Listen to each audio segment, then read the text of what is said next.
തല പോണെങ്കിൽ പോട്ടെ, അത് പുല്ല. നമ്മൾ കഷ്ടപ്പെട്ട് സമ്പാദിച്ച കാശ് പോയാലോ? മോൻ വന്നു. ഇറങ്ങിപ്പോങ്ങിന്റെ സ്പീഡ് കണ്ടപ്പോ ഞാൻ കരുതി ഇനി ജമ്മ ഇങ്ങോട്ടില്ലാന്ന്. ഇപ്പോഴത്തെ തിരിച്ചുവരവിന്റെ ഉദ്ദേശം എന്താണാവോ? പണം വേണമായിരിക്കും അല്ലേ? കാര്യമില്ല, എനിക്ക് വേണ്ടായേ, കാശ് കിട്ടി. ഞാനൊരു ബിസിനസ് തുടങ്ങി. എന്ത് ബിസിനസ്സാ മോനെ?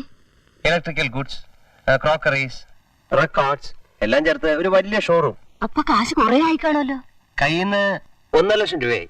കുറച്ച് ബാങ്ക് ലോണിനുള്ള വഴി ഒപ്പിച്ചു വെച്ചിട്ടുണ്ട്. നിനക്ക് എവിടെ നടാ 1.5 ലക്ഷം രൂപ? അച്ഛൻ പറഞ്ഞെന്ന വഴി കൂടെ തന്നെ ഉണ്ടാക്കിയത്. വഴി കാണിച്ചു തന്നതിന് നന്ദി പറയാൻ വേണ്ടി വന്ന ഇപ്പം. ഞാൻ കാണിച്ച വഴിയോ? ഏത് വഴി? മോഷ്ടിക്കാൻ പറഞ്ഞില്ലേ? മോഷ്ടിച്ചു. ഒരിടത്ത് കുറച്ച് കാശിരിപ്പട്ടെന്ന് അറിഞ്ഞു.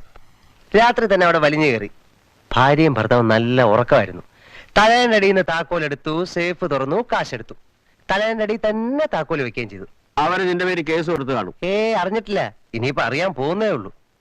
എവിടെന്നാ മോനെ നീ മോട്ടിച്ചത്? ഇവിടുന്ന് തന്നെ.